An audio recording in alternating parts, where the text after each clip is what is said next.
Hey there, and welcome back to Don't Open That Door. Come along with our triumvirate of terror as we descend into darkness, hurtle into horror, and plunge into peril. If you've ever thought that ancient demons needed to be more phallic, you're in the right place. I'm Justin, and oh baby, I like it raw. RPODB. I hate that I knew what Yep. you were going to do there. Just RPODB, bro. I'm Nico, and I can't eat sushi. And I'm Dan, a.k.a. Wreck-It Ralph.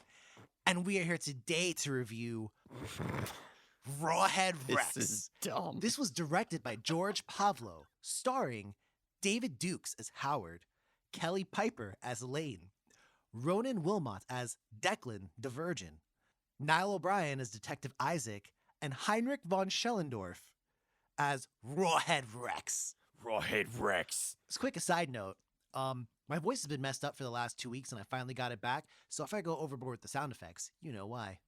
So, we open with some farmers in Ireland trying to remove a monument from the ground.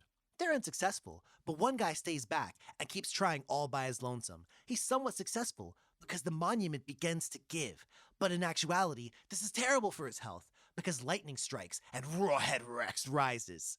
Get it? While all this is going down, we cut to a church where a lady kind of injures herself after touching a mysterious altar. More on that later. We're also introduced to Howard, a historian who has brought his family all the way to Ireland while he conducts research on Neolithic cultures. Speaking of Neolithic cultures, Nico-lithic cultures. Nico, Wow. what's the next piece here? I Nico? thought it was kind of That good. was kind of good, I admit to my chagrin. So, Howard runs into the local virgin, every town's got one, Minister Declan, and he directs him to speak to the church's reverend for his research. No, I'm not even going to explain that. Declan takes some photos of the church and then leaves. Declan touches the altar, loses his mind, and becomes a raw thrall of Rawhead Rex.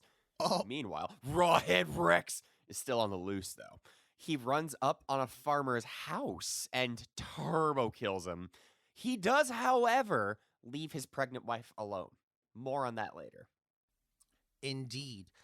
We go now to the local trailer park.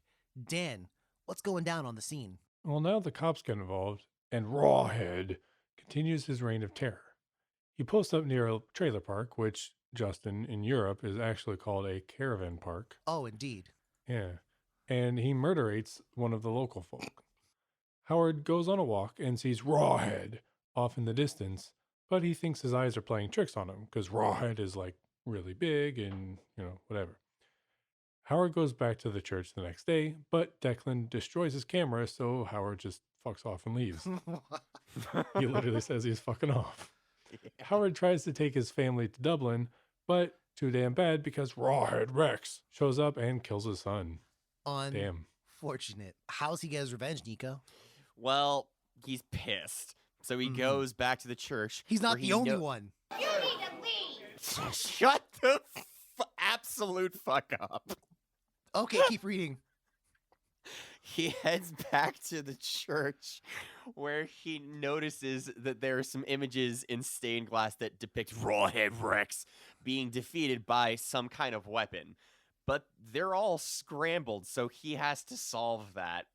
Which, is a wild thing to think about. Hey, yeah, just fuck up my whole windows when you're making them, by the way. Just make it a game for me. It's fine. Anyway, he heads back to the police station. Meanwhile, Rawhead Rex is wreaking all kinds of havoc at the local trailer park, and the cops roll through, but they can't catch him. He then heads down to the local church and takes a very public piss on local virgin minister Declan. I hate that I just read that sentence out loud. Then he and Declan wreck the church and light some fires. We're going to come back to the pissing thing, don't worry. Are we? And the cops roll through to the church, but one of them is a raw thrall for Rawhead Rex and blows everyone up with gasoline. Dan, while they're letting it burn, How does this movie end? What's the conclusion? Howie heads to the church, and under the mysterious altar, he finds a stone statue. Nah, I think that's Justin's color, actually. That is It's Justin's not color, Justin's actually. color. That is actually Justin's color. That is. Oh, you actually changed it to my Justin's color, color. you raw dick. All right. I was wondering about that. No, this is going back to you, Dan. I can never finish. I have problems. That sounds like a problem. Go ahead, Dan. We color code the intro, you see. Howie heads to the church, and under the mysterious altar, he finds a stone statue of some kind. He tries to use it to battle Rawhead Rex, but it doesn't work. Then his wife comes through. She, just naturally grabs the stone statue and puts it up like she's throwing up the rock. The stone then begins to work. Dwayne The Rock Johnson. Yep, just throwing him up. Howard is just absolutely shocked, flabbergasted that it must take a woman to work. And through the power of the stone and some kind of goddess, Rawhead Rex is now defeated. The movie ends with a kid putting flowers on the grave of one of Rawhead's victims. But then, Rawhead Rex rises again. The end.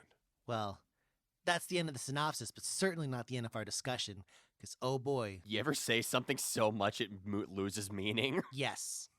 That's what's happening right now. Well, let's break it down, shall we? Audio. Dan, how's Rawhead sound? I don't know, he grunts a lot. Sloppy, usually. Hey. One thing that I found kind of interesting, kind of weird, I thought, was whenever there was tense moments, Yeah. they just put like noise, a lot of Yeah. noise. All of a sudden there'd be a lot of like wind sound or white noise or just some sort of noise instead of your normal Fuck ton of building Foley. high tension kind of stuff. And it was weird because the scenes where there's just tons of wind noise, like, yeah, there's a little windy, but not that windy. So I thought that was kind of an interesting choice. For me, in the sound, I'm going to kind of talk about the dialogue a little bit. It made me laugh, maybe a bit more than it should have. But Yeah. there's just like times where people say things that are fucking ridiculous. Like there's this one kid whose brother, like he cock blocks the shit out of his brother. So his brother has to like take his girl outside to try and like, make out with her or whatever. And then his brother takes the robot and then he fucks it up. And then the little brother comes outside. He's like, the pig, the bloody pig. Just like, yo, it's not that serious, bro. He fucked with your robot. Like, relax. So there are parts of it that made me laugh a little bit. And I think, just as a general note, the dialogue isn't the greatest. But Nico, what'd you think about the sound, dialogue, whatever else you want to talk about audio-wise? I want to echo what both of y'all just said, but I will say that Rawhead Rex himself does sound properly menacing, which is a benefit for all the scenes that feature him. Okay, well, he sounds menacing. But what do you think about the looks? Does Rawhead look menacing? He looks kind of funny. He's got, first off, he's got the big like protruding mouth, and he's got the tiny little mouth inside that other mouth, and he just looks like he's having an allergic reaction up to like 11. I just wanted to take an EpiPen and be like, buddy, it's okay. We'll get you to an ER. It's fine. He looks inflamed. Yeah. I have thoughts about the costume, and none of them are really great. While I do applaud the fact that they didn't use any kind of CG, I didn't think the costume design was necessarily the best. There was also a part where like lightning strikes the monument at the start of the movie, and bruh, I could have probably done better than that in Photoshop. But like, Yeah. aside from that, Hey, to be fair, ain't no Photoshop in 1985. I mean, you're right, but still, like, it was looks wise. Although I like the local scenery in what I presume or take to be Ireland. If it's not, oh well. But it looked nice, I thought. Dan, what's your take on the looks? Yeah, same, ditto. All right. Well, let's get down to the raw facts, shall we? So Oh no. this is a movie, Yep. Yep. but it's actually based on a Clive Barker joint, right? So that being said, and Clive Barker was also involved in the making of this movie. Does this movie remind you of any other Clive Barker things you've seen? Is it immediately and readily identifiable as a Clive Barker joint? The only thing that I think would be a check mark in that camp would just be the title, and I guess he's kind of phallic, but I don't know. He just looks kind of fucked up, man.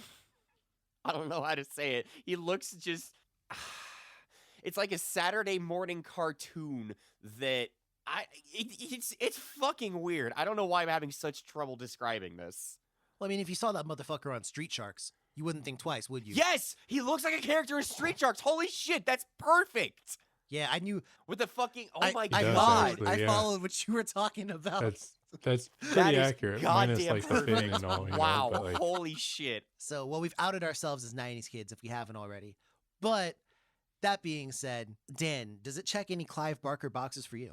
not for me, though. That being said, I mostly just know of Clive Barker from Hellraiser. Mhm. So there are many more works that it could be reminiscent of, or could have influences of, or whatever, that I'm just not aware of. I can tell you this is nothing like Last House on the Left at all. No, that too. I haven't seen that one, but I know like about it. But there's not really too much Clive Barkerisms. I don't think. I mean, we're missing a lot of the hedonistic, overly sexual kind of tones and themes throughout the movie, and dark kind of. It just, I don't think there is. I agree with you. And I've read one or two Clive Barker short stories, books, and I've also watched some Clive Barker movies, not as much as I should have. But I know my favorites of his are, Nightbreed, which we definitely got to review at some point, and I'm surprised we haven't yet. the Hellraiser series. And Clive Barker, his stuff often takes a kind of like a dark fantasy feel sometimes, and other times, like Yeah. Dan said, it's really hedonistic, really exposing the more base side of human nature. And this movie really doesn't do that. To me, it doesn't feel like a Clive Barker joint, despite the fact that he was, again, involved in the making of it. Now, You know what the first half of this movie feels like to me? what's that? Slasher. I feel like this was like Kinda, yeah, right? Friday the 13th 2 or something. He's like running around. He like busts down like the farm door and like hides in the farm for a little bit until he's found. Reminded me of Jason. That's a really good question. Do you guys think that this would work better if it just, let's say it was just a monster running around killing people, and the ending part and all the mythos parts were cut out, and it was just him killing people and he's just a monster to be killed? Would this have been a better movie for that, do you think? I think so, yeah. Probably. Yeah. I'd actually agree. I never thought about it, Dan, until you just mentioned it, but yeah, I believe you're right. That being said, now, believe it or not, Rawhead is not just a phrase or a character in this book, but in this movie, I should say, but it's actually also a little bit of a legend.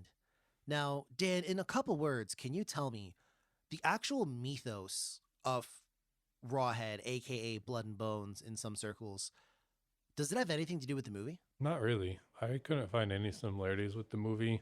In some cases, it seems like Rawhead Rex, or Rawhead, I guess, lives in water and like drags people down to water. In other cases, he lives under like your stairs. Oh. And he's like a story to scare kids. I couldn't really find anything that really mirrored what this movie portrayed him as. Got you. Well, if that's the case, then we know for sure that the movie's at least based on the story in the book. So what kind of similarities are there, if any? Well, not having read the book, I don't know. Also, not having read the book, I don't know.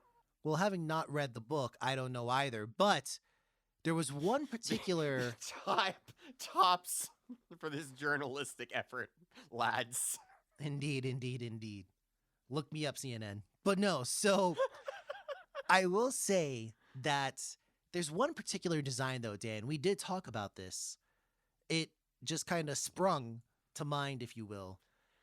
The design of Rawhead is noted as being kind of ogre-like with layers. Mm-hmm. But was that Clive Barker's vision, do you think? No, I think that just kind of grew out of the necessity of Oh. film or something. I don't know. Okay. But in Clive Barker's original work, Mm. he's actually supposed to be a lot more phallic. Really? Yeah. So Rawhead is, a little bit more literal, I guess. Nico, you're chuckling, but I'm going to ask you something, and I need you to put on your literary glasses for this one. Do you think that there's some representation going on here with Rawhead Rex? Does he represent anything? I'm going to ask you first, and then I'm going to give you a little bit of backstory, maybe some mythos, and let's see if you change your mind. Okay. Yeah. I'm gonna be real with you. As you were telling me this prompt, I was just thinking to myself, why does this movie exist? Like, this is so far removed from everything that I, have done absolute extreme scholarly levels of due diligence on. Trust. But, yeah, I don't know. So, lace me with the facts. All right. So there is a little bit. Let me ask you guys, does anybody know why it takes a woman to wield the stone? No. Get in the stone. It wasn't because Rawhead said that no man could defeat him. It certainly wasn't that. But in reality, remember and recall why Howard is there in the first place. It's because he's investigating a fertility cult. That's what he thought. That gets buried. But recall that Rawhead doesn't fuck with the pregnant woman for fear of offending the same kind of like fertility goddess who bested him before. He wants nothing to do with that. That's why I think it takes a woman to do it. I mean, the goddess herself literally shows up at the end. To quote Dan, she's kind of got like, she's wearing some plastic or something. I don't really know. But yeah, she shows up at the end there. And I guess my question is, what kind of metaphor are they painting here where the Rawhead is defeated by the woman? Wear a fucking condom. I mean, no joke. I feel like this movie goes out of its way to paint that metaphor, though. And it's not just me being juvenile. Think about it, right? Like, first off, dude, like, again, he's a dick. He pisses all over this other dude, yo. Like, now, granted, do we know why he did that? I have a theory. Does anyone else have a theory? I have truly no goddamn idea. He really likes R. Kelly. No, bro. It's to claim the local virgin. You are my Declan. territory. We see, okay. Now, see, we keep calling him virgin, but that actually is not in the movie.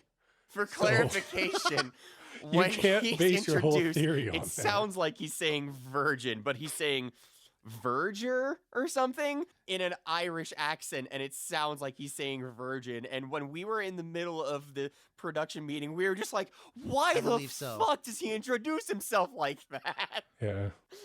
Like, hey there, guys, my name's Nico, and I haven't fucked. Like, that is not a way you would ever greet someone. Nobody clip that. God damn it. Oh, I already made a note. So while, I do think that there's something there about the fact that there's this guy named Rawhead who is extremely phallic and he can only be defeated by a woman. Now, in the book, That we all actually, haven't read. that's not true. Really? In the book, at the end, Howard, who goes by, I think his name's Ron in the book, but he actually uses the power of the statue to like subdue Rex or whatever, and then the villagers fuck Rex up. That makes sense, because the stone does kind of vaguely look yonic, like a vagina. Okay. So, yeah, well, that was the thing. Is I was like, it all lines up to me, bruh. And this movie's a metaphor for getting laid. I feel like this movie is just one elaborate dick joke that got way too out of hand. It does play like a dick joke. It Yeah. literally does, at times, play like a dick joke. Because Rawhead Rex is a total dick. At one point in time, he runs up on these people, and he just starts, like, rocking their trailer. Yeah. I'm like, what a dick. What a dick, Rawhead Rex. What a dick. I don't think dick joke means you're just an asshole. That's absolutely not what that means, but... Dick move, Rawhead. Well, there's not really too much to talk about.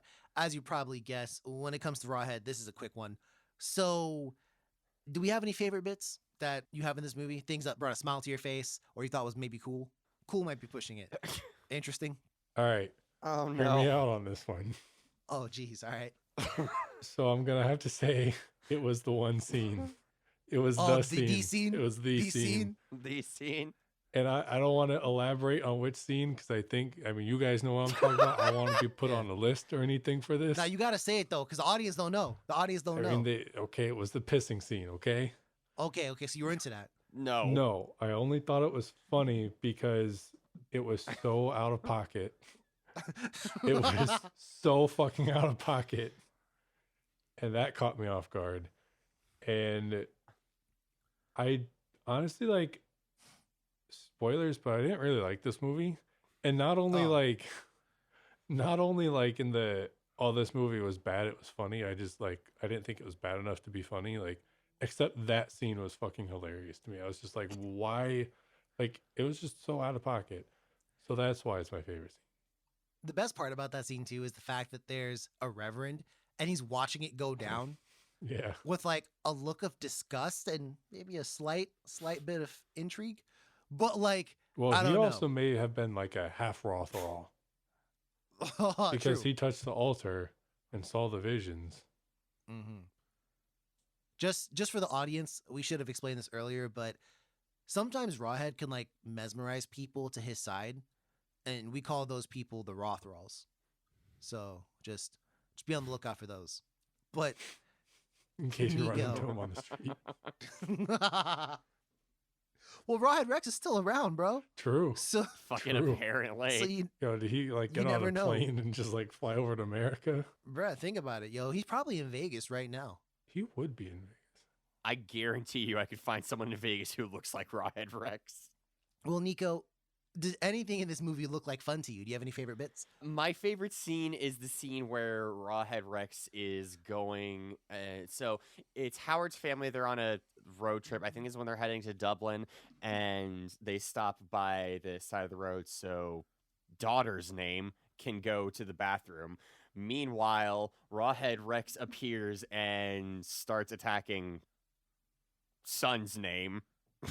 And it's just the goofiest fucking scene I've ever seen. It is truly laughable from the perspective of just both of the characters. So we have Rawhead, who is like boogieing into the car, like he's actually kind of dancing and vibing out. And meanwhile, he's lunging at the kid, and the kid he's on the other side of the car. So he's like, you would think he would open the door and leave, but instead he's just wiggling like a little fucking worm as well. And it's just truly, there is nothing else tonally like that moment for me. So that's what sticks out.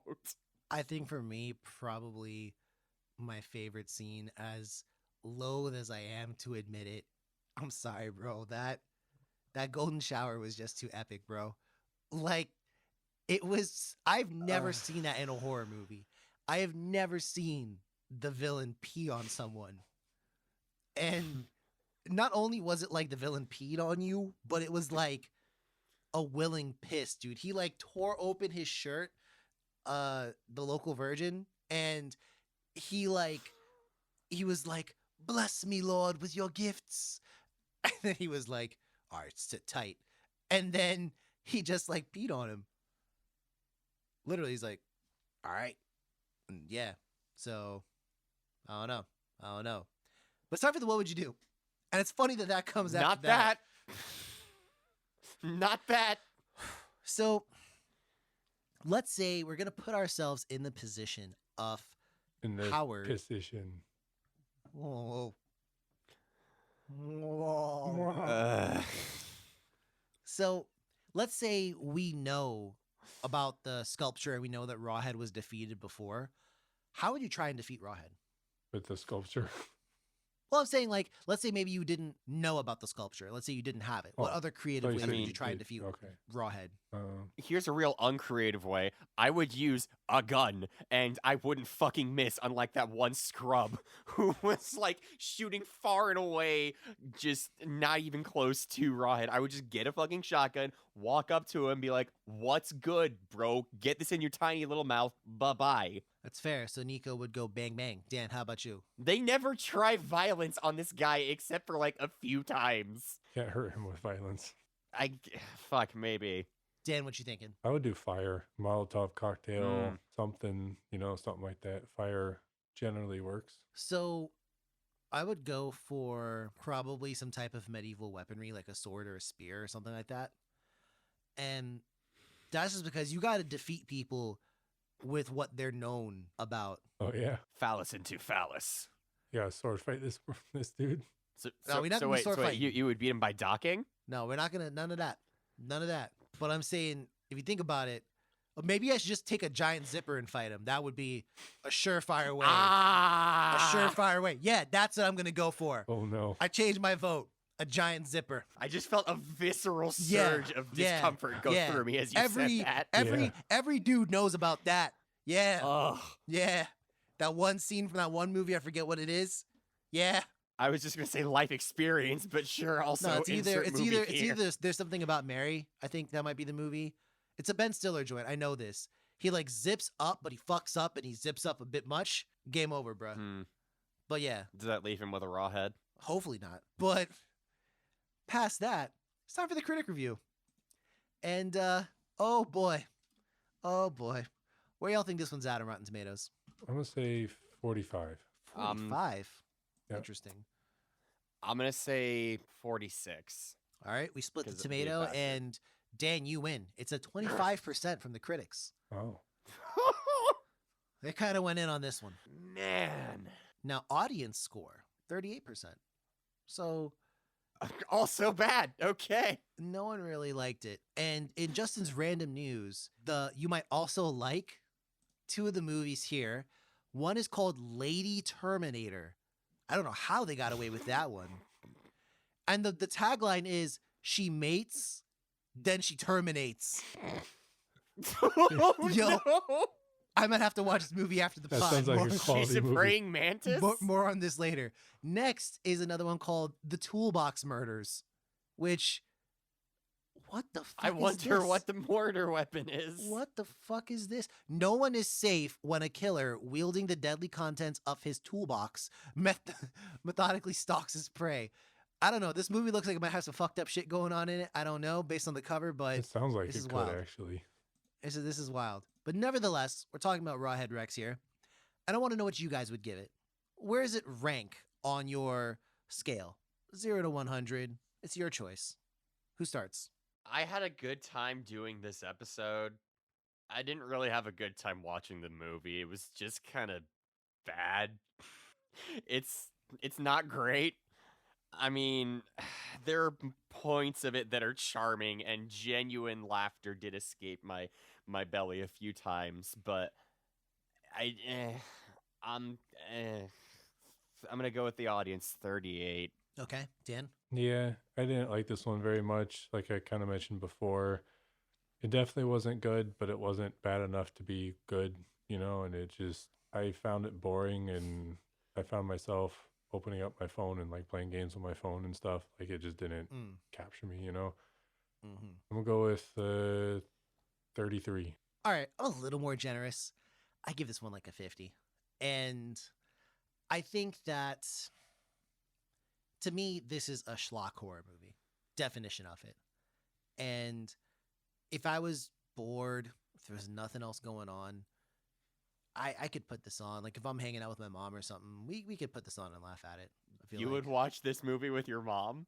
Bruh, the shit I seen with my mom. I would show her a better movie than this trash. I mean, I wouldn't pick this movie, but I guarantee if this movie was on like TV, my mom would be like, "Oh God, Justin boy, what is this? What is this?" I'd be like, "Yo, it's Rawhead Rex, mom. Let me watch it now." Okay, fine.